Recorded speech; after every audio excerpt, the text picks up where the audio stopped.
This channel does not promote any violent, harmful, or illegal activities. All content provided by this channel is meant for an educational purpose only.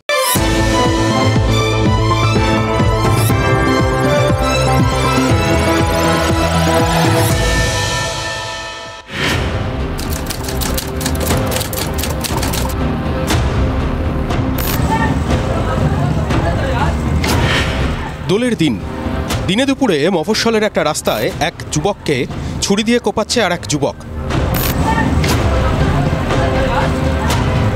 আশেপাশে লোকজন দেখছে, কেউ ছুটে যাচ্ছে, কেউ আটকানোর চেষ্টা করছে, কিন্তু কোথাও কারো চেহারায় খুব একটা ভয় ডর নেই। রোদ যেমন পূর্ব দিক দিয়ে সূর্য ওঠে, পাখিরা এখনও শীষ দিয়ে গান গায়, তেমনই যেন এই সব খুন খারাপই স্বাভাবিক ঘটনা।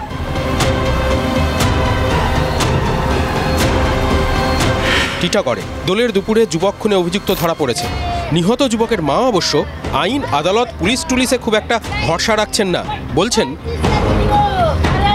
हम बोलता है सर पुलिस का खातिर है, पवन के मारबो हम हाथ दे, बस हमें ही चाहता है, हम मार देगा, हम मारेगा उसको। शास्ती नहीं, हमको ले चलिए, हम उसको भोग देगा, आराम सबर हो जाएगा, कुछ नहीं, हम नहीं रोएगा, तब हम उसको भोग देगा। इससे करके আজকের পশ্চিমবঙ্গে আপনাদের স্বাগত। দেখলেন তো, দোল খেলবে বলে ডেকে একটা ছেলেকে আরেকটা ছেলে খুন করে দিল। দিনের বেলায় সবার চোখের সামনে রাস্তায় লোকজন হাঁটছে, চলছে, রং খেলছে, তার মধ্যে একজনের দিব্যি ছুরি মেরে আরেকজনকে খুন করছে। কি অদ্ভুত সহাবস্থান, তাই না? আর তার থেকেও বড় কথা, ওই নিহত যুবকের মায়ের বক্তব্য শুনলেন। ছেলেকে সদ্য হারিয়েছে, নিশ্চয়ই বুক ফেটে কান্না ঠান্না আসছে, ভেতরটা চূর্ণ বিচূর্ণ হয়ে যাচ্ছে, কিন্তু তবুও সে মা কি বললেন? পুলিশ টুলিশ লাগবে না, ওসবের দরকার কি, তিনি একাই 100। যেভাবে ওই অভিযুক্ত পবন তার ছেলে অমরকে মেরেছে, তিনিও ঠিক সেইভাবে ওই পবনের বুকে ছুরি বসিয়ে দেবেন। মুখে বলছেন না, ওই যেরকম দেখালাম, একদম ছুরি ধরার ভঙ্গিতে হাত দিয়ে টেনে ডেমনস্ট্রেট করে দিচ্ছে, মানে একদম বুকে ধরবেন, ধরে টেনে নামবেন পেট অবধি। প্র্যাকটিক্যালি বুঝিয়ে দিচ্ছেন কীভাবে এইভাবে ছুরি দিয়ে একদম পেট পর্যন্ত ফালা করে দেবেন। ওই সময় আপনাদের ছবিটা যদি মনে থাকে তাহলে দেখবেন আমাদের রিপোর্টার তার সামনে ওই বুম ধরেছিলেন বক্তব্য শোনার জন্য। আর তিনি যখন ওই তার বুকে ওইভাবে ছুরি বসিয়ে ঠিক কীভাবে ওই পবনকে মারবেন সেটা বুঝিয়ে দিলেন, তার হাত কেঁপে গেছিল, সে হাত থেকে বুমটা নামিয়ে নিয়েছিল। আমার ধারণা ঘাবড়ে গেছিল। অস্বাভাবিক কিছু না, আসলে এই পরিস্থিতিগুলো এমন না, এটা লোকজন ঘাবড়ে যেতে বাধ্য। অথচ ভাবুন, এই ছেলেটা যে রিপোর্টার সুশোভনও ক্রাইমের খবর করে, খুন জখমের খবর করতে করতে গা সওয়া হয়ে গেছে, লাশ দেখে এদের গাটা গোলায় না, ক্রিমিনাল পুলিশ সব গুলে খাওয়া। তারপরেও এই ভদ্রমহিলা যখন বললেন তার ছেলের খুনিকে কীভাবে ছুরি মারবেন, ফালা করে দেবেন, তখন এই দুধে ক্রাইম রিপোর্টারও মানে হতচকিত হয়ে বুমটা সরিয়ে নেয়। বলুন তো, এরপর আর কোনো কিছুতে ভয় লাগবে? এর থেকে ভয়ের বেশি কিছু আর আছে? আর কি হতে পারে এর থেকে ভয়? চোখের সামনে একটা জলজ্যান্ত মানুষকে খুন দেখলাম, তারপরে এক আপাত নিরীহ ভদ্র মহিলার মুখে এরকম রক্ত জল করা কথাবার্তা, হোক শোকগ্রস্ত শুনলাম। তো মনে হচ্ছে না কিভাবে কত সহজে মানুষ খুন করা সম্ভব, তার একটা বর্ণনা চলছে, সব কিছু একদম খুললাম, কোনো রাগ ঢাক গুড়গুড় নেই। দেখুন, শুক্রবার দোল ছিল, জুম্মাবার একই সঙ্গে, এবং তাতে যেন তৃতীয় বিশ্বযুদ্ধের একটা দামামা বেজে গেছিল। দেশ শুদ্ধ লোক ভেবে মরছিলেন যে সম্ভালে কি হবে বলুন তো, উন্নাও হাতরাসে কি হবে আমাদের দেশের বিভিন্ন জায়গায়। কি হলো? সব জায়গায় সংখ্যাগুরুরা রং খেললেন আর সংখ্যালঘুরা নামাজ পড়লেন। রক্তটা ঝরল কোথায়? এই বাংলায়। হোলিতে রং মাখাবে বলে ডেকে এনে এক হিন্দু আরেক হিন্দুকে খুন করে দিল। তাহলে এই যে ভয় দেখানো, এই যে হঠাৎ কি হয়, এই যে সংখ্যাগুরু সংখ্যালঘুর হিসেব, এই যে জুম্মাবারে এ দোল হলে কি হতে পারে, এসব নিয়ে আশঙ্কা, কি দাঁড়ালো আলটিমেটলি? কি দাঁড়ালো সেটা তো আপনারা দেখলেন। আর তার সঙ্গে একটা জিনিস মনে হলো না, এই জিনিসপত্র যদি আমরা দেখে নিতে পারি তাহলে রাজনীতিক যারা রয়েছেন, ওই রাজনৈতিক নেতারা, তারা আমাদের আর কিসের ভয় দেখাচ্ছেন বলুন তো? ভয় দেখানোর, ভয় পাওয়ার আর কিছু বাকি আছে নাকি?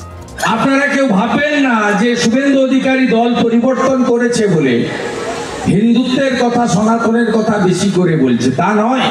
সবকিছু করতে পারি, ধর্মের সঙ্গে সমঝোতা করব না। আমি আমার হিন্দু জনতাকে বলবো, বাংলাদেশ দেখার পরে যদি জাগ্রত না হন, নিজের পায়ে নিজে কুড়ুল মারবেন। হিন্দুর মতো উগ্র হিন্দুবাদদের কে রুখতে গিয়ে যদি কেন্দ্রীয় বাহিনীর কোনো সিপাহীর বা কোনো ফোর্সের গুলি চালিয়ে দেয়, আর সেই গুলিতে যদি আমি শহীদ হয়ে যাই, তো আমি শহীদের মর্যাদা পাবো। মরণ তো একদিন হবেই।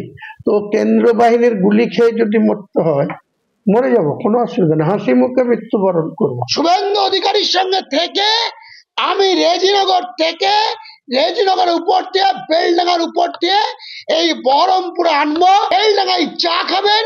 মুর্শিদাবাদ মানেই বাংলাদেশ হয়ে গেছে, এখনো ভারতীয় জনতা পার্টি আছে। আমার নাম্বারও আছে ওর কাছে, আমাকে যেন একটু হোয়াটসঅ্যাপে না হলে কল করে বলে দেয় যে আমরা অমুক দিন শুভেন্দু অধিকারীকে নিয়ে আসছি, আপনার ক্ষমতা থাকে তো আপনি আটকে নিন।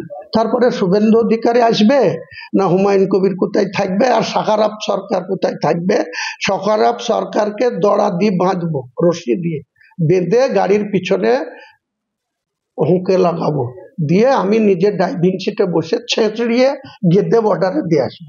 পাগল ছাগলের কথার উত্তর শুনলেন তো বক্তব্যগুলো, একটু বলছিলাম না আর কি ভয় দেখাবেন? ভুল বলছিলাম। ভয় পেতে পেতে আমরা যতই অকুত ভয় হয়ে যাই, আমাদের নেতারা দমেন না। তারা ভাবেন সব কিছুরই একটা আরেকটু ওপরে আছে, সেই আরেকটু ওপরে আরেকটু ভয় দেখানোর জায়গাটা তারা প্রস্তুত করে। দেখুন, আমি নিশ্চিত ক্ষমতায় এলে এই হুমায়ুন কবিরকে বঙ্গরত্ন দেবে বিজেপি, তাদের কাজটা আরও সহজ করে দেওয়ার জন্য।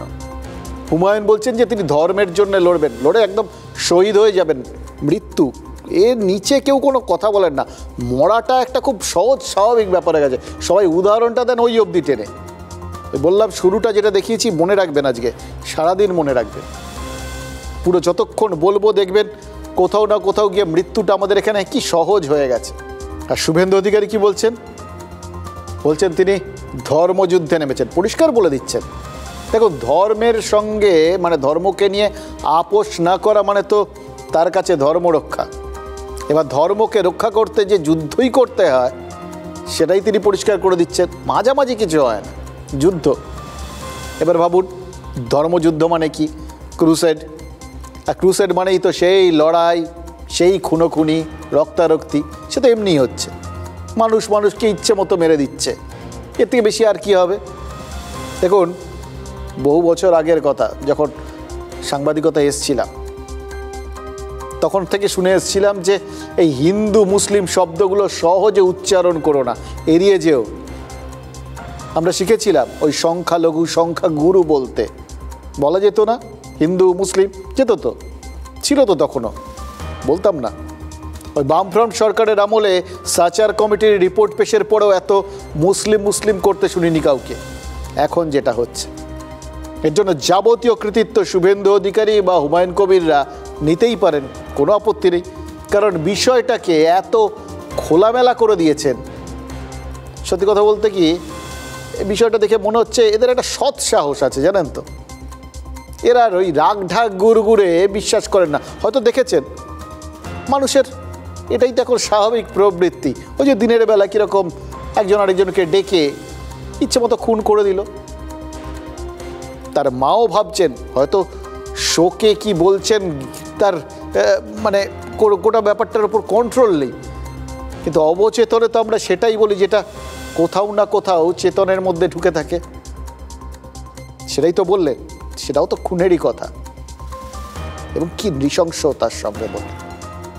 দেখুন, এতদিন ধরে সত্যি বলছি কি জানেন তো, একটু অবাক হচ্ছিলাম, ধরতে পারছিলাম না যে কেন এরা সামগ্রিক বিষয়গুলোকে এদিকে নিয়ে যাচ্ছে। এটা তো একটা বিস্ফোরক পরিস্থিতির দিকে চলে যাচ্ছে। এটা যদি হয় আমাদের রাজ্যের ক্ষতি, মানুষের ক্ষতি। এটা হতে পারে তার রাজনৈতিক নেতা, তাদের কাছে ভোটটা খুব ইম্পর্টেন্ট, কিন্তু ভোট করতে করতে মানুষকে এরকম একটা চরম জায়গায় নিয়ে চলে যাবেন। আজকে বুঝতে পারছি, জানেন তো, বললাম তো, টিটাগড়ের ওই খুনের ছবি, ওই মহিলার বক্তব্য, এগুলো আমাদের চোখ খুলে দিয়েছে। বুঝতে পারছি সব কিছু যদি এত চড়া সুরে বাঁধা হয়ে যায়, সবাই যদি এরকম মারমার কাট বেজে থাকে, তাহলে নেতারা আর কি করে মুখোশের আড়ালে মুখ লুকোবেন?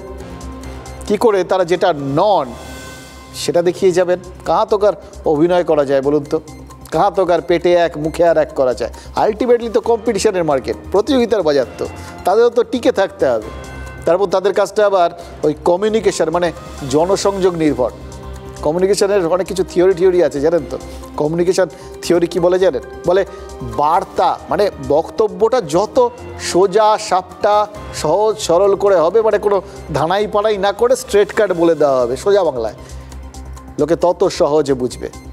তাই নেতাদের সুরটাও ওই সহজভাবে ওই চড়া সুরে পৌঁছে যাচ্ছে, সোজা সাপটা বলে দিচ্ছেন, এবং এতটাই তাদের সুরটা তুঙ্গে চলে যাচ্ছে যে দলীয় অনুশাসন, শাস্তির ভয়, আইন শৃঙ্খলা পরিস্থিতি, সাধারণ মানুষের কি হবে না হবে, মানে তাদের ভালো মন্দ কোনো কিছুতেই কোনো কাজ হচ্ছে না। এসব মাথার মধ্যে নেই এদের কারুর। একদম এক বগা অর্জুনের মতো পাখির চোখ ওই ভোটের মেশিনটা। শুভেন্দু যত হিন্দু করছেন, হুমায়ুন তত মুসলিম করছেন। বরং শুভেন্দুর থেকে কয়েক কদম এগিয়ে থাকতে হবে বলে হুমায়ুন কবির বলছেন তার কাছে আগে জাতি পরের দল। এবার তিনি এগিয়ে যেতে গেলে শুভেন্দু পিছিয়ে যান, সুতরাং তাকেও তো সমান তালে কাছাকাছি যেতে হবে। বুঝতে পারছেন কি ভয়ঙ্কর, কি সর্বনাশা একটা রেস শুরু হয়েছে। আমার জাতিকে আক্রমণ করবে আমি বলবো না, আমার কাছে আগে দল না, আগে আমার জাতি। আপনি লিখে দেন, আমি ওসব পরোয়া করি না। আমার জাতিকে অ্যাটাক করবে আর আমি শুভেন্দুকে ছেড়ে দেবো? কোনো মতেই ছাড়বো না, প্রত্যাহার করতে হবে। নাহলে মুর্শিদাবাদে যেতে দিন, দেখাবো মুর্শিদাবাদে হুমায়ুন কবির স্পটে না থেকেও শুভেন্দু অধিকারীর কি অবস্থা করবো। কেউ কাটতে আসবে আর দল যদি বলে তুমি চুপ করে তোমাকে কাটবে, তোমার গলাটা পেতে দাও, মোটেই না, মোটেই না, না না না না। আগে আমার জাতির সত্তা, তারপরে দল।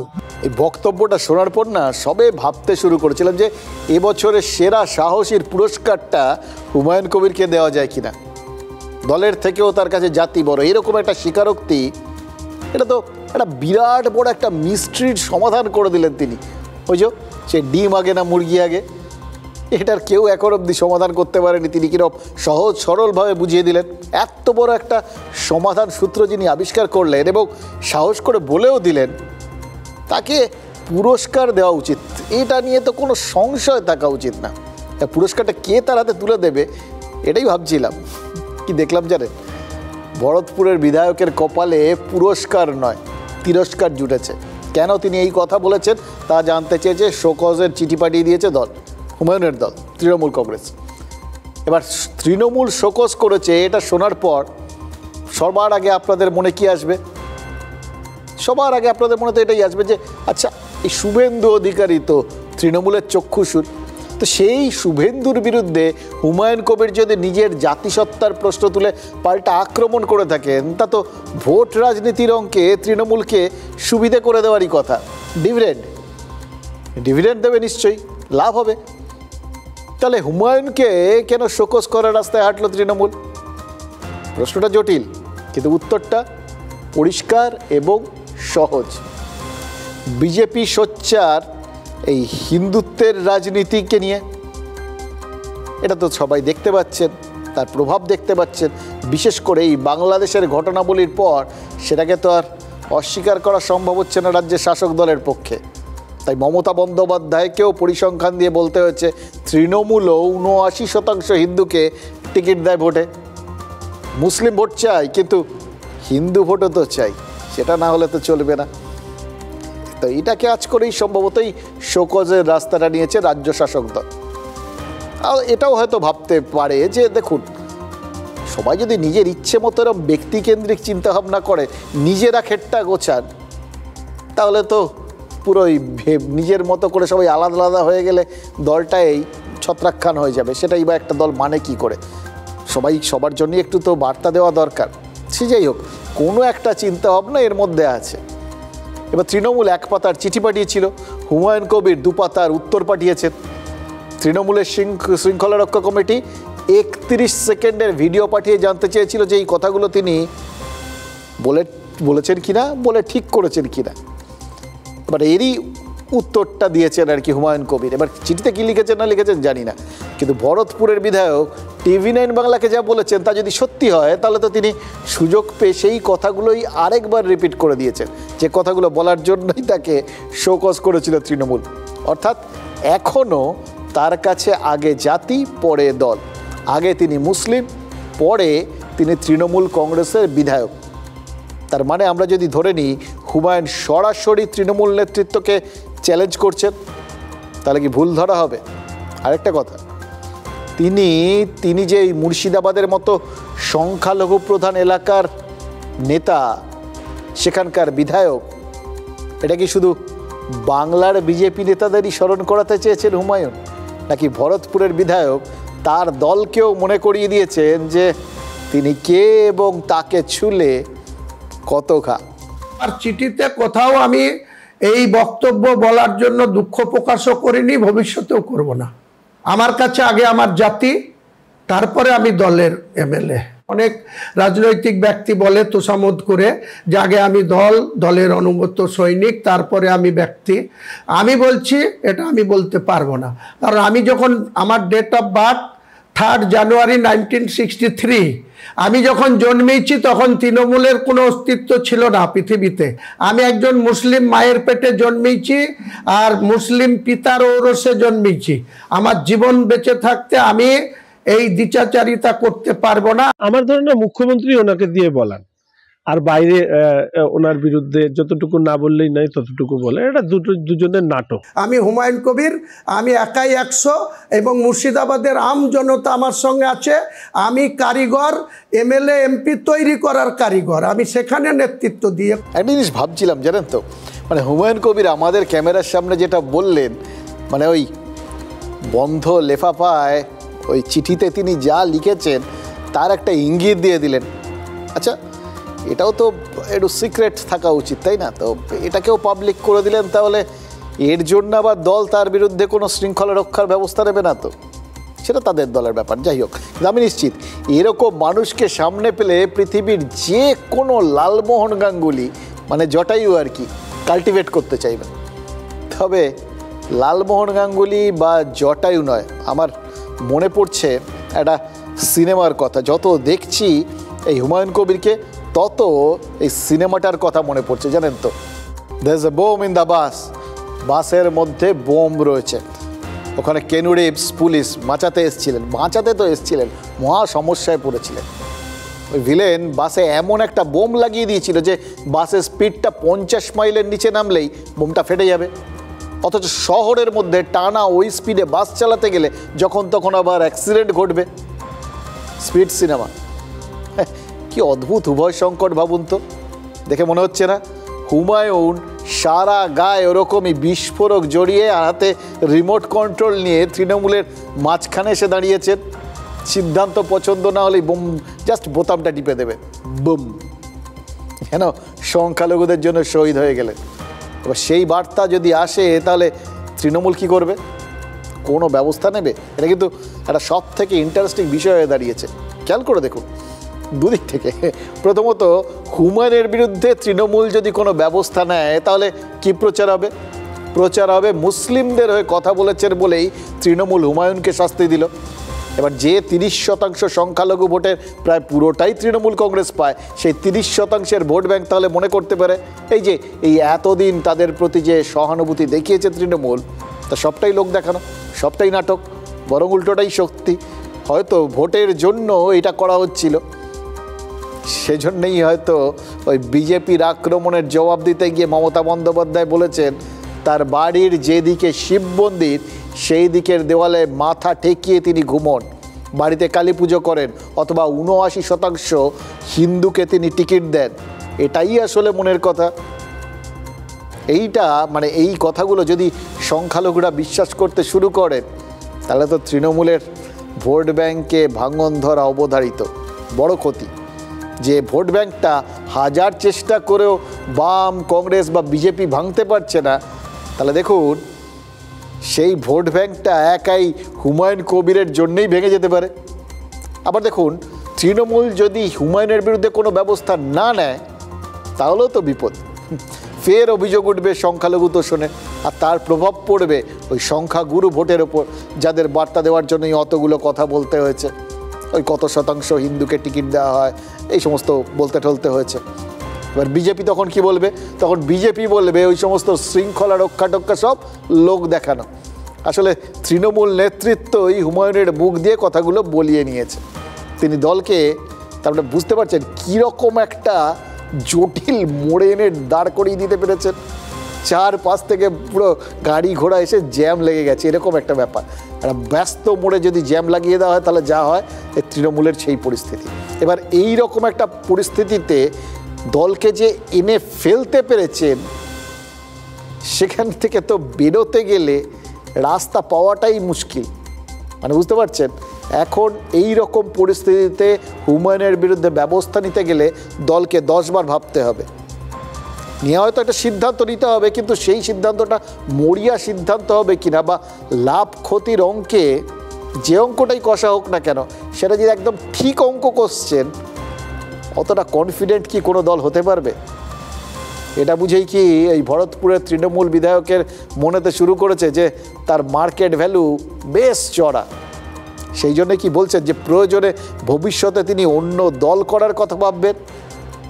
মানে রসদ, যে অন্য দল করতে গেলে যে রসদ লাগে আর কি, মানে জনসমর্থন বলছি আমি, অন্য কথা বলছি না, আপনারা সবসময় অন্য কিছু ভাববেন না।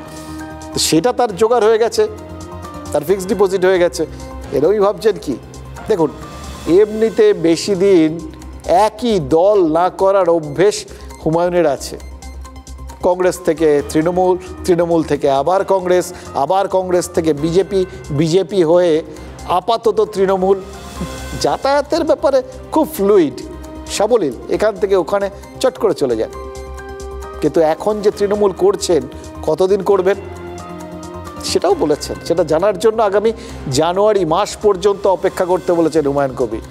দেখুন, একটা শিশু ভূমিষ্ঠ হতেও তো 10 মাস সময় লাগে। এবার হুমায়ুনের রাজনৈতিক ভবিষ্যৎ জানতে প্রায় ততদিন অপেক্ষা করতে হবে। পোড় খাওয়া রাজনীতিক, কিন্তু উনি শিশু নন রাজনীতিতে। তারপরেও কেন বলুন তো? আমার কি মনে হয় জানেন, শুভেন্দু অধিকারীরা যেমন হিন্দু ভোটটা ঝালিয়ে নিচ্ছেন, তেমন তৃণমূলে থেকেও নিজের ব্যক্তিগত মুসলিম ভোটটাকে ঝালিয়ে নিচ্ছেন হুমায়ুন কবির। সংগঠনের ভরসায় আত্মতুষ্ট হয়ে বসে নেই, সেলফ সাফিসিয়েন্ট হতে হবে, আত্মনির্ভর। এটা আবার ওই বিজেপির মানে মোদি গভর্নমেন্টের কথার মতো আত্মনির্ভর ভারতের মতো শোনাবে।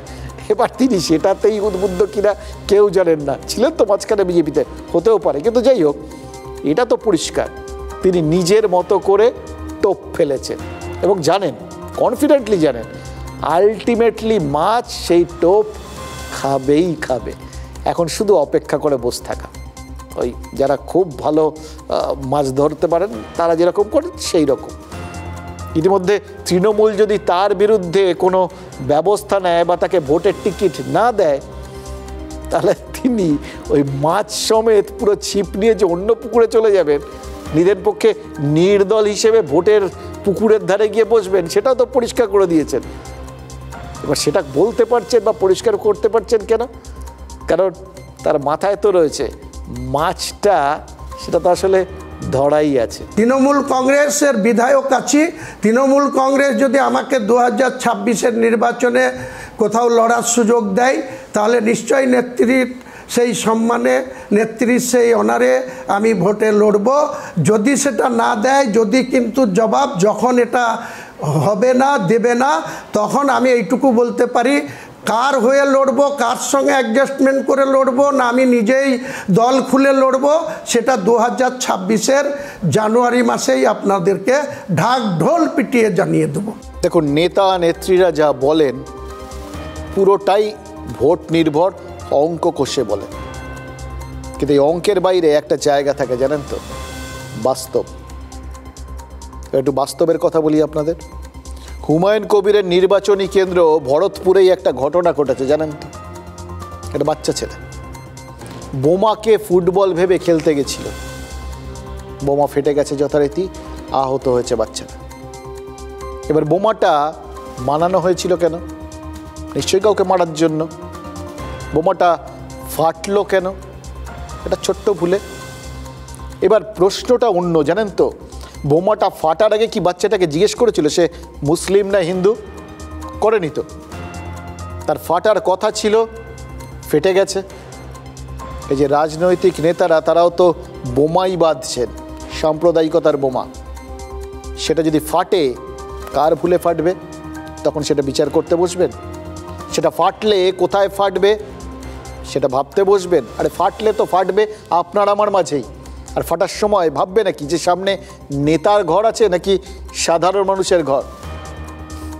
নাকি বোমাও জানে নেতাদের ঘরের সামনে অসভ্যতা করতে নেই? আচ্ছা ঠিক আছে, প্রশ্নটা ঘুরিয়ে রাখি। বোমা ফাটলে কি জাত বিচার করে ফাটবে?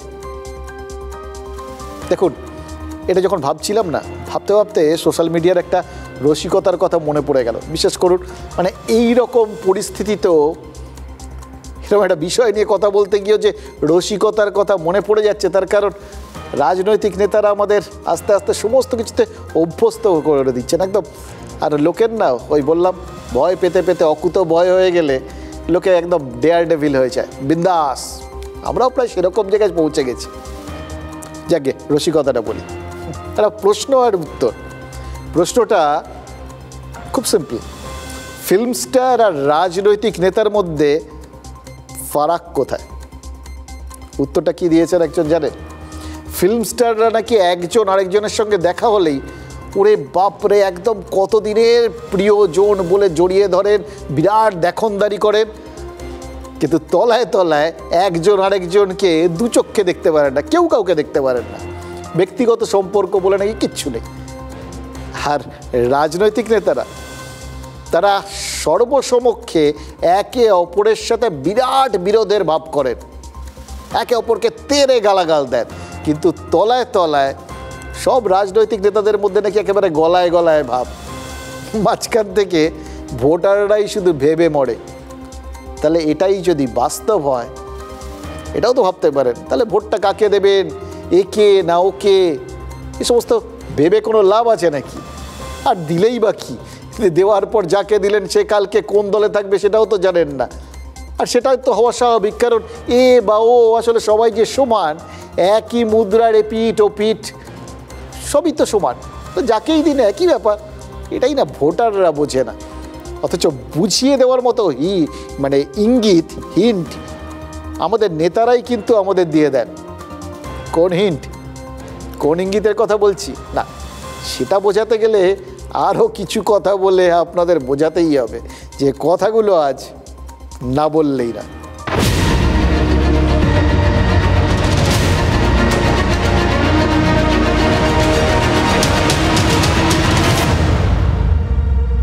এখন নাকি ভরা বসন্তকাল, কোকিলের ডাক শুনতে পাচ্ছেন?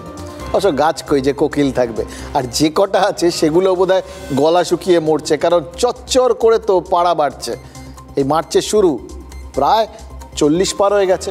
এবার কালবৈশাখীর পালা, যখন তখন হুট করে দেখবেন বিকেলের পর আকাশ কালো করে ঝড় বৃষ্টি শুরু হবে, কারণ কালবৈশাখীর তো আবার কোনো আগাম ওভাবে পূর্বাভাস হয় না, আকাশের দিকে খেয়াল রাখতে হয় জানেন তো। দেখবেন যদি দেখেন না আকাশে হঠাৎ করে চিল শকুন তারা উঠছে ঠুটছে না, তাহলে বুঝবেন যে ঝড় বৃষ্টি হওয়ার সম্ভাবনা আছে। এখন অবশ্য চিল শকুন এদেরও আকাল, কিন্তু তাও এটা পুরনো দিনের ওয়েদার ফোরকাস্ট। রাজনীতিটাও অনেকটাই ওয়েদারের মতো জানেন তো, হুট করে কালবৈশাখী আসে বা চলেও যায়, আবার হুট করে যে কালবৈশাখী আসে তাতে আবার ফোরকাস্টও থাকে। চোখ কান খোলা রাখতে হয়, শুধু এই আকাশের পাখির দিকে নজর রাখতে হয়। রাজনীতির পাখিদের সংখ্যা কিন্তু অসংখ্য, তারা আছেন বল তবিয়তে, হেথা নয় হোথা নয় অন্য কোনোখানে বলে যখন তখন উড়ে ঠুড়ে চলে যেতে পারে। তো যা পরিস্থিতি, তাই তৃণমূল হোক বা বিজেপি, যে কোনো দলের যে কোনো মুভমেন্টে এমনিতে পাখির চোখ একটাই, ওই 26-এর বিধানসভা, আর বাকি পাখিদের তাদের নজর এ দল ও দল সে দলে। দেখুন, গত কয়েকদিনের রাজ্য রাজনীতির গতিটা বলে দিচ্ছে ভোট এসে গেছে। গত কয়েকদিন ধরে জনতা বলছিল বসন্ত এসে গেছে, আর নেতারা ভাবছিলেন ভোটটা এসে গেছে। 26-এর ভোটের স্ট্র্যাটেজি কষা শুরু হয়ে গেছে। এবার এই ভোটগুলো এলেই আরেকটা বিষয়ও গত কয়েকটা ভোট থেকে আপনা আপনি চলে আসছে। কি বলুন তো, ধরতে পেরেছে? ঠিক দলবদল। দলে থেকে কাজ করতে পারছি না, দমবন্ধ হয়ে আসছে, এই বিষ, এরা মানুষের কথা ভাবে না, এই সমস্ত কথাগুলো দেখবেন ফের শোনা যাচ্ছে, শোনা যাবেও আরও বেশি করে। পাল্টা দেখবেন গদ্দার, বেইমান, এই সব শব্দগুলো চারপাশ থেকে দুমদাম করে ফাটতে শুরু করবে। মানে 26-এর বিউগলটা বেজে গেছে। কে বাজিয়ে দিয়েছেন? কেন? তাপসী মণ্ডল। 21-এর ভোটে 77টা আসন পেয়েছিল বিজেপি, কমতে কমতে এখন 65। উপনির্বাচন আর দল বদল মিলিয়ে এই সংখ্যাটা কমেছে। এবার এই কমাটাও নাকি তৃণমূলের হাতে, চাইলে যখন তখন নাকি আরও কমিয়ে দিতে পারে তৃণমূল। এটা অনেকদিন আগের থেকেই অভিষেক বন্দ্যোপাধ্যায় তো বলে আসছিলেন। এবার সেই অঙ্কেই দল বিশ্বাস করে, ফলে এই একই ফর্মুলা বিভিন্ন গলার থেকে, মানে ডলবি সাউন্ড যেরকম হয় না, ওনার চারপাশ থেকে সারাউন্ড সাউন্ড এসে শোনা যাচ্ছে। এখন তৃণমূলের চারপাশ থেকে এখন কিন্তু ওই চাইলেই কমাতে পারি এই বক্তব্যটা শোনা যাচ্ছে। বিজেপির সব বিধায়ক লাইন দিয়ে আছে তৃণমূলের ঢুকুনি। আপনি তৃণমূল কংগ্রেসের দরজাটা খুলছি না, যদি দরজা খুলি বিজেপির দলটা চাপমুখে উঠে যায়।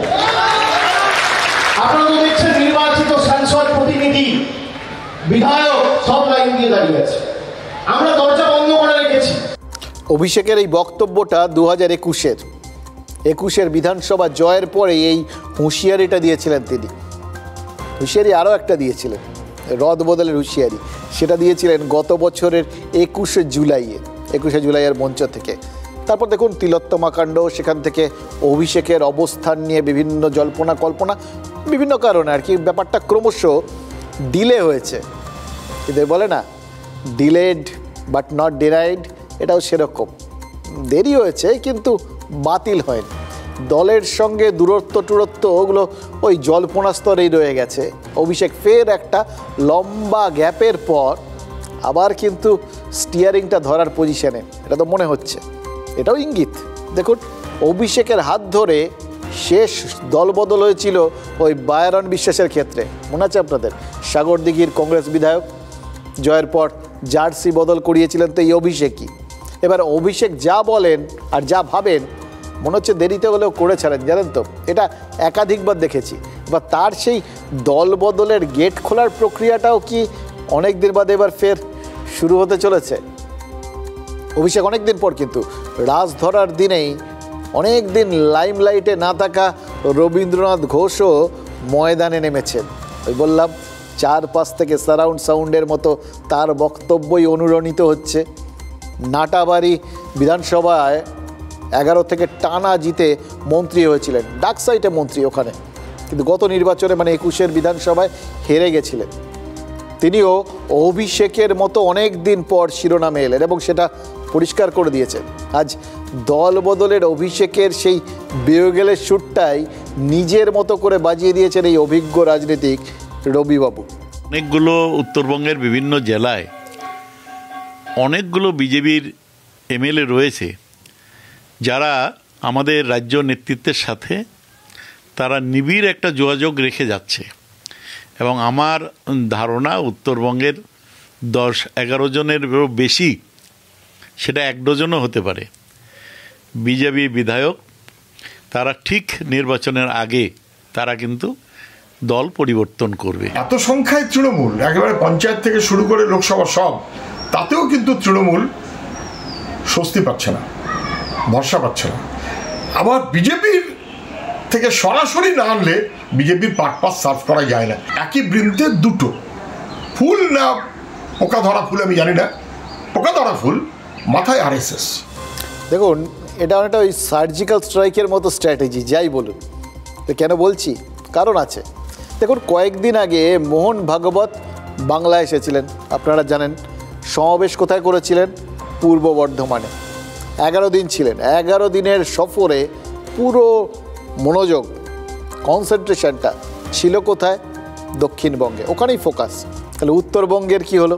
মানে দেখুন, সচরাচর যে সমস্ত জায়গায়, মানে আমরা ইদানিংকালের নির্বাচনগুলোতেও দেখেছি যে বিভিন্ন রাজ্যে নির্বাচন হয়েছে, সে মহারাষ্ট্রই বলুন বা দিল্লি, সব জায়গাতেই তলায় তলায় কিন্তু ফ্রেমওয়ার্কটা বিজেপির হয়ে তৈরি করে দিয়েছে আরএসএস।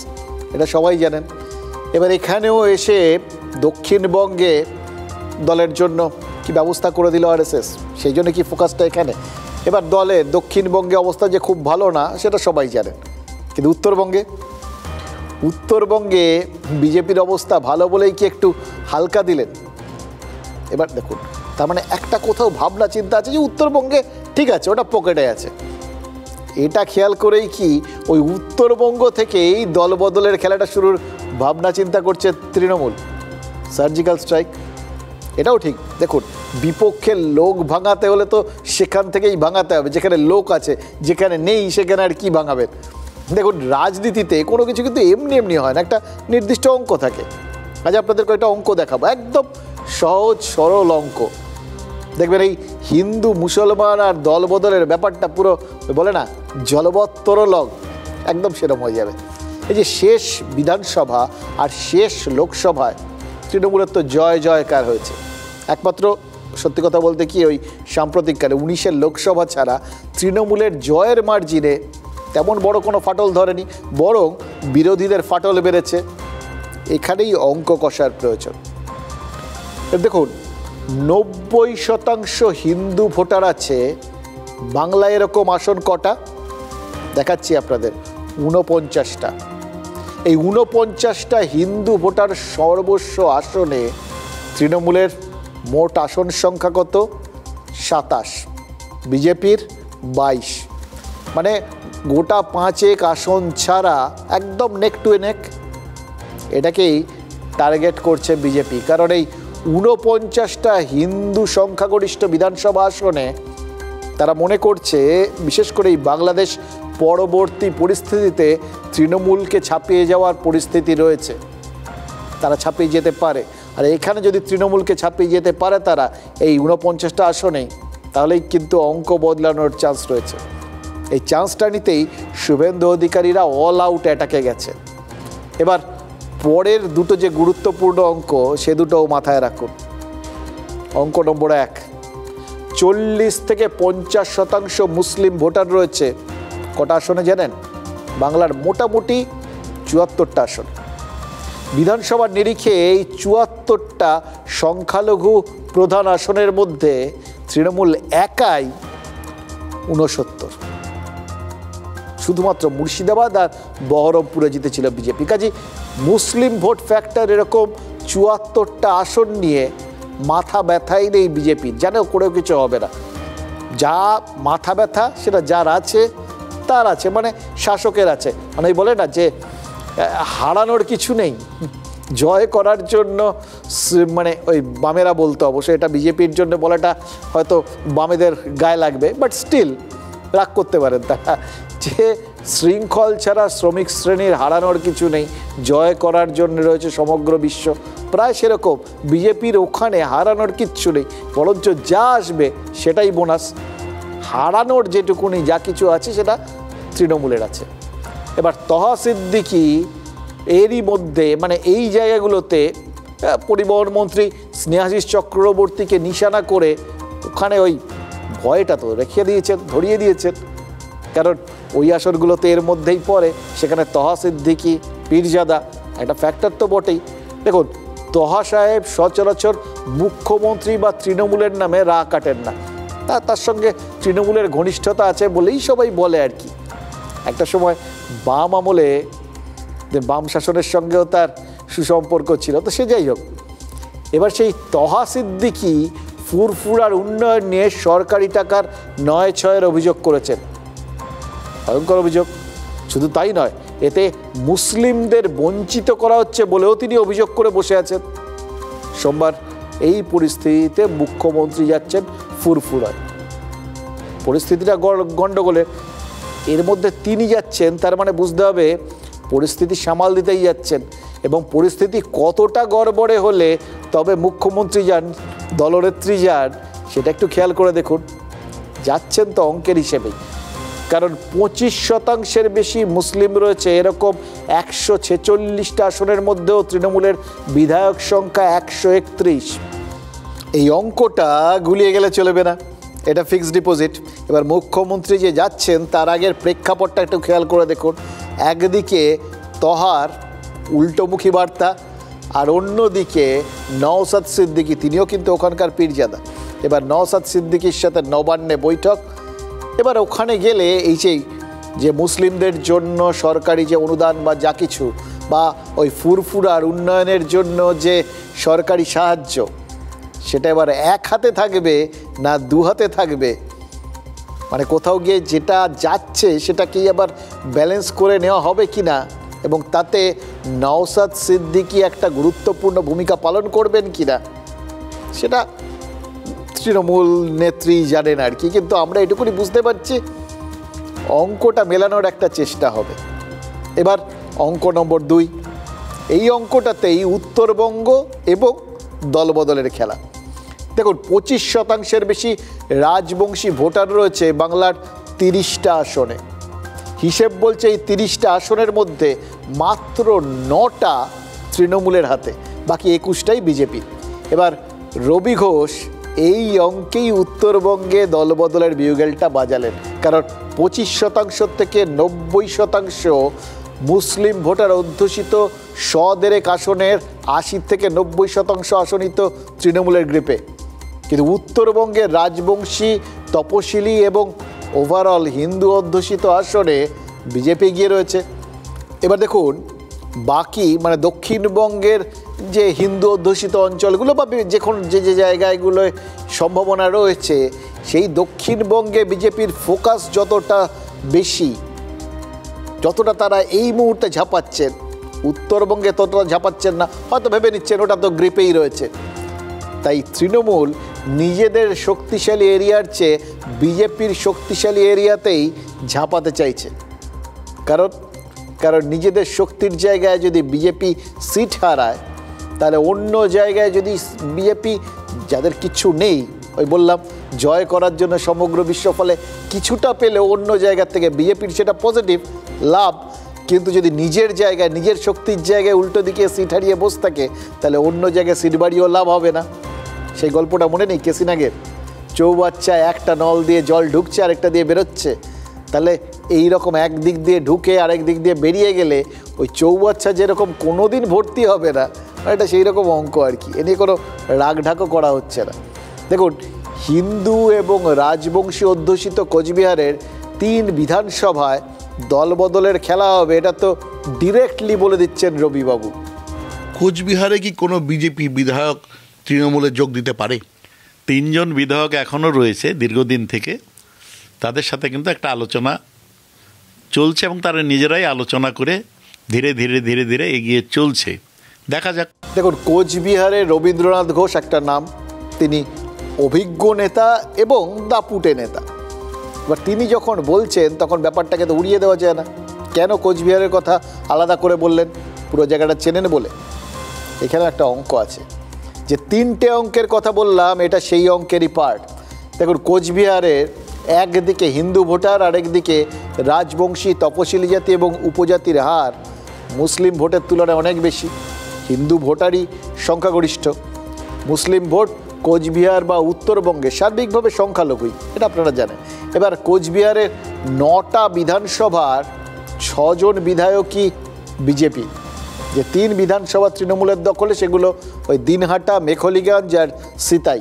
এবার মজাটা খেয়াল করুন, এই 3 বিধানসভায় তৃণমূল জিতেছে, 3টের মধ্যে 2টোয় তৃণমূল জিতেছে উপনির্বাচন। এমনকি উত্তরবঙ্গে তৃণমূলের যে ভোট গেইন তার মধ্যে ধূপগুড়ি, রায়গঞ্জ, মাদারিহাটের মতো বিধানসভা উপনির্বাচনেই জিতেছে তৃণমূল। এখানেই বিধানসভা ভোটের আগে দলবদলের অঙ্কটা আসছে, যে অঙ্ক পরীক্ষিত, যে অঙ্কে বারবার শাসকের প্রফিট হয়েছে। কোচবিহারকে রেফারেন্স ভাবুন, 6 বিজেপি বিধায়কের মধ্যে 3 জন যদি তৃণমূলে চলে আসেন বিধানসভায়, ওই বিজেপির আসনটা 65টা 62তে নামলো না 60-এ, কিচ্ছু আসে যায় না। কিন্তু উপনির্বাচন বা দলবদলের পরবর্তী ভোটে তৃণমূল পরীক্ষিতভাবে এগিয়ে যাবে, তৃণমূলের লাভ হবে, কারণ মনস্তাত্ত্বিক। তাই যেন তেন প্রকারেণ উত্তরবঙ্গে বিজেপিকে মনস্তাত্ত্বিক আঘাত করতে চাইছে ভাসপুর। তারা বুঝিয়ে দিতে চাইছে বা এটা প্রমাণ করতে চাইছে, ওই যে উপনির্বাচন থেকে ধস নামানো শুরু হয়েছিল, সেই ধস অব্যাহত, যত সময় যাচ্ছে মানুষজন বিজেপির থেকে মুখ ফেরাচ্ছেন, এই বার্তাটা ছড়িয়ে দিতে পারবে। তাই জন্যই দলবদল করানোটা জরুরি। এবার যেখানে বিজেপির প্রফিট অলরেডি হয়ে আছে সেখানেই তৃণমূল তার মানে লস করাতে চাইছে, কারণ সরাসরি হিন্দুত্বের ব্যানার নিয়ে ময়দানে যে শুভেন্দু অধিকারী নেমে পড়েছেন, সেটা কোথাও গিয়ে দক্ষিণবঙ্গে কিছুটা হলেও বিজেপিকে সুবিধা করে দিতে পারে বলে তৃণমূল হিসেব করছে। এবার শুভেন্দুর মতো চড়া সুরে উত্তরবঙ্গে কিন্তু কাউকে মাঠে নামতে দেখা যায়নি। সুকান্ত মজুমদারকে দিল্লি পাঠিয়ে দেওয়া হয়েছে, তিনি দিল্লি, কলকাতার নিজের বালুরঘাট কেন্দ্রে ঘোরাঘুরি করেই ক্লান্ত। আলাদা করে উত্তরবঙ্গে চষে বেড়ানো এখন তার পক্ষে টেকনিক্যালি মুশকিল। নিশীথ প্রামাণিকের মতো অ্যাটাকিং নেতাদের ইদানিং নিষ্প্রিয় লাগছে। এই সব কিছু খেয়াল করেই কি উত্তরবঙ্গে ওই দলবদলের খেলাটা শুরু করতে চাইছে তৃণমূল? নাহলে কুণাল ঘোষের পর রবীন্দ্রনাথ ঘোষ এমন সময় বললেন যখন বিজেপির জেলা সভাপতিদের নাম ঘোষণা চলছে। এটাও তো একটা মনস্তাত্ত্বিক চাপ তৈরির মাহেন্দ্রক্ষণ। যিনি জেলা সভাপতি হিসেবে দায়িত্ব নিচ্ছেন, দায়িত্ব পেয়েই তার তো মাথা ব্যথা হয়ে যাবে, এই বোধহয় জেলার কোনো বিধায়কের দম বন্ধ হয়ে এলো, তিনি আবার খোলা বাতাসের খোঁজে তৃণমূলে চলে গেলেন। কি টেনশন বলুন তো? কিন্তু এই ফর্মুলা আর এই টাইমিং এর নেপথ্যে এটা হচ্ছে বড় প্রশ্ন। অনেক দিন পর প্রকাশ্যে এসে রাজ ধরছেন অভিষেক। দলবদলের হুঙ্কারের টাইমিংটাও তারই মস্তিষ্ক প্রসূত নাকি?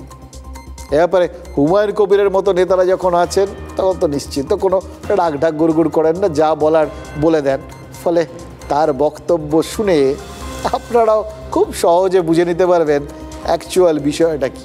হুমায়ুনের অপেক্ষা, অভিষেক বন্দ্যোপাধ্যায় যদি দরজা খুলে দেন বা যদি ওপেন করে দেন যে হ্যাঁ আমাদের দলে যে আসতে পারে, দেখবেন বিজেপি তাসের ঘরের মতো ভেঙে যাবে। আমার কাছে উল্টো খবর আছে যে রবিবাবুর দলের লোকজনদের, বিশেষ করে বিধায়কদের মধ্যে দলের অভ্যন্তরে যে পিসি ভাইপো, এই যে সমীকরণের কারণে অনেকেই ভয় পাচ্ছেন টিকিট পাবেন কি পাবেন না।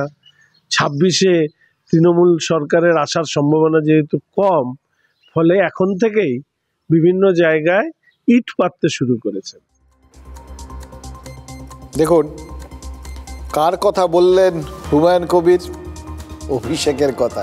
অবশ্য অভিষেকের কথা তিনি অনেকদিন ধরেই বলছেন, সেই অর্থে আপনাদের শুনলে মনে হবে যে নতুন কি আর বললেন। কিন্তু দরজা খোলার অধিকারী বা খুললে অভিষেকই করবেন, এটা রিনিউ করলেন তিনি, এটাও মানতে হবে। কিন্তু অভিষেক তিনি তো আজকে দরজা খোলা ঢালার কথা কিচ্ছুই বললেন না। আজ তৃণমূলের মিটিং ছিল, 4500 নেতাকর্মীর সাথে ভার্চুয়াল বৈঠক। সেখানে অভিষেক তো বরং দরজায় পাহাড়ও বসানোর কথা বললেন, যাতে বেনজল ঢুকতে না পারে। তবে দরজাটা দলের নয়, ভোটার তালিকার। তার আগে একটা বিষয় পরিষ্কার করে দেওয়া দরকার। অভিষেক পাহারা বসানোর কথা বলেছেন, তার মানে অভিষেক ঘরের মধ্যেই রয়েছেন। মাঝে কয়েক মাস যে ঝগড়াঝাটির পালা চললো বলে আমাদের ওই কোট আনকোট ভুল ধারণা হয়েছিল, তার মানে সেটা কেটে গেছে। আর 2, রাজ্যের ভোটার তালিকায় যে ভূত রয়েছে বলে বিজেপির অভিযোগ, সেই দাবিতেও কিন্তু অভিষেক বন্দ্যোপাধ্যায় শিলমোহর দিয়ে দিলেন। হ্যাঁ, এটাই তো সত্যি। তিনি নির্বাচন কমিশনকে আর বিজেপিকেই এই ভুয়ো ভোটারের জন্য দোষারোপ করেছেন। কিন্তু আলটিমেটলি কী হলো? বিজেপির মাঠে গিয়েই তো তৃণমূলকে নিয়ে ফেললেন তিনি। এটা কিন্তু দিল্লির ওই পদ্ম নেতাদের হাসিটা চওড়া করে দিতে পারে। আসলে কখন কি কোত্থেকে হচ্ছে কিছু বোঝা যায় না। রাজনীতিতে ওই বললাম আবহাওয়া যখন তখন চেঞ্জ করতে পারে। তবে তৃণমূল নেতারা তারা তো নিয়মিত অভিযোগ করেন যে মমতা বন্দ্যোপাধ্যায়ের লক্ষ্মীর ভাণ্ডার অন্য রাজ্যগুলো কপি করে ফেলছে। এবার বিজেপি নেতারা যদি অভিযোগ করেন অমিত শাহের মাইক্রো বুথ ম্যানেজমেন্ট মডেলটা তৃণমূল কপি করলো। দেখুন এটা একটা পুরনো মডেল, বিজেপির জন্য তো স্পেশালি। এর আগে বামেদের ছিল, এখন সেটা বিজেপি নিয়ে নিয়েছে। যারা মোটামুটি রেজিমেন্টেড পার্টি তারা এই রকম ছকে চলে। সোজা ব্যাপারটা হলো ইলেকটোরাল রোলে, মানে ওই ভোটার তালিকা ধরে সেখানে প্রত্যেক পাতায় দেখবেন ছবিসহ ভোটারের তথ্য লেখা থাকে। বিজেপি যেখানে যেখানে তাদের শক্তি বেশি সেখানে প্রত্যেক পৃষ্ঠার জন্য একজন করে কর্মীকে নিয়োগ করে। ওই পৃষ্ঠায় যার যার নাম রয়েছে প্রত্যেক সেই ভোটারের সঙ্গে বছরভর ওই বিজেপি কর্মী যোগাযোগ রাখেন এবং ভোটের দিন বুথ পর্যন্ত সেই ভোটারকে নিয়ে গিয়ে তবে তার দায়িত্ব শেষ। অভিষেকও কিন্তু ভুয়ো ভোটার ধরতে ব্লক স্তরে ইলেকট্রাল রোল সুপারভাইজারের পদটা তৈরি করলেন। তার মানে বিজেপির মডেল। রাজনীতিতে রয়্যালটি দাবি করার প্রথা রয়েছে নাকি? কিন্তু ওই সুপারভাইজারকে প্রযুক্তি প্রশিক্ষণ দেবে আইপ্যাক, এটাও তো শোনা গেল। তার মানে আরেকটা বিষয় পরিষ্কার হলো, তৃণমূলের ঘরের ভেতর আইপ্যাকও আছে, মানে গেট পাস পেয়ে গেছে। মমতা বন্দ্যোপাধ্যায় সেটা অবশ্য নেতাজি ইন্ডোরেই দিয়ে দিয়েছেন, কিন্তু ভুতুরে ভোটারের মতো যদি ভুতুরে আইপ্যাক গিয়ে তৃণমূল নেতাদের ঘরে করা নাড়ে তখন কি হবে? সেই সম্ভাবনা আছে নাকি? মানে সেই নিশির ডাকে যদি তৃণমূল নেতারা সাড়া দিয়ে দেন। অভিষেক কিন্তু সতর্ক করেছেন এ ব্যাপারে, সোজাসুজি বলে দিয়েছেন, কোনো রাগঢাক গুড়গুড় নেই। ওই বললাম ইদানিং কেউ রাগঢাক গুড়গুড় করছেন না। অভিষেকও বলেছেন আইপ্যাকের নাম করে কেউ যদি টাকা চায় তৎক্ষণাৎ ওই ঝুলি উপুর করার কোনো প্রয়োজন নেই, ফোন করে ভেরিফাই করে নিতে হবে সংশ্লিষ্ট ব্যক্তি সত্যি আইপ্যাকের লোক কিনা। তার মানে দুটো, মুখ্যমন্ত্রী মমতা বন্দ্যোপাধ্যায় থেকে তৃণমূলের সর্বভারতীয় সাধারণ সম্পাদক অভিষেক বন্দ্যোপাধ্যায়, সকলেরই এক সমস্যা, কর্মীদের হাতে চুলকুনি। মমতা বন্দ্যোপাধ্যায় শিল্প বৈঠকে বলেছেন কেউ টাকা চাইলে দেবেন না।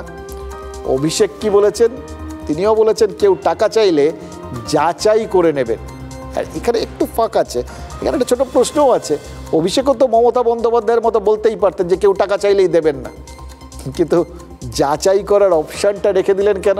এই প্রশ্নটা কিন্তু তৃণমূল যদি ভাবে যে কেউ তুলবে না তাহলে কিন্তু বিজেপি তাদের সমস্যায় ফেললেও ফেলতে পারে। দেখুন, আইপ্যাক আমরা সবাই জানি, প্রথমে প্রশান্ত কিশোর, পরবর্তী সময়ে প্রতীক জেন, এরা অভিষেক বাবুর লোক। অভিষেকের সাথে যোগাযোগ করে এরা পার্টিতে এসেছে এবং পার্টির কাজ করছে, তৃণমূল কংগ্রেসের কাজ করছে। তো স্বাভাবিকভাবে তাদেরকে বাঁচানোর চেষ্টা করবে, কারণ এর মাধ্যমে একটা বড় টাকা লেনদেনে হয়, আপনারা জানেন। এবং শুধু আইপ্যাকের এই কর্মীদেরকে দিয়ে 21 সালের ভোট জেতে অনেক গুরুত্বপূর্ণ ভূমিকা পালন করেছে। ওয়েবেলের মাধ্যমে আইপ্যাকের কর্মীদেরকে মাইনে দেওয়া হয় এবং এই ওয়েবেলের কর্মীদেরকে ভোট গণনা কেন্দ্রে 21-এ ঢোকানো হয়েছে এবং তারা ভোট গণনার কাজ করেছিল। স্বাভাবিকভাবে অভিষেকবাবু জানেন যে আইপ্যাক যদি ছেড়ে চলে যায় বা আইপ্যাকের কাছ থেকে যদি তথ্য বাইরে আসে তাহলে আগামী দিনে তৃণমূল কংগ্রেসের কিন্তু একটা বড় বিপদ হতে পারে। সুতরাং বুঝতে পারছেন বিজেপি এটা নিয়ে প্রশ্ন তুলবে না, কারণ তারা অলরেডি জেনে গেছে যে কি হতে চলেছে বা কেন হয়, কি হয়। আমরা শুধু একটা জিনিস বুঝতে পারলাম যে এর আগে মানে এইভাবে যে সংশয় বা এই যে ভুয়ো আইপ্যাক বা ভুতুরে আইপ্যাক তারা যেতে পারে, এটা বলার মানে হচ্ছে মানে, এবং তাতে তারা গেলেই যে এই তৃণমূল নেতারা অনেকে ঝুলি উপুর করে দেন, এটা তো পরিষ্কার হয়ে গেল। তার মানে অতীতে আইপ্যাক তার দায়িত্বের মধ্যে এটা পড়ে এবং ভবিষ্যতেও থাকবে, যাতে ওই যাচাই ঠাচাই করে নিয়ে লোকজন আইপ্যাকের ওপর ভরসা করেন আর কি। তবে মানে যাচাই করবেন কিন্তু ভরসাটা রাখবেন। মানে আইপ্যাক এবারের ভোটেও যে একটা গুরুত্বপূর্ণ ভূমিকা পালন করতে চলেছে, মানে সেটা বিজেপির হিসেব মতো কি না আমরা জানি না, কিন্তু তৃণমূলের ঘোষণা মতোই যে আইপ্যাকের ওপর গুরুদায়িত্ব থাকতে চলেছে সেটা কিন্তু পরিষ্কার বোঝা যাচ্ছে।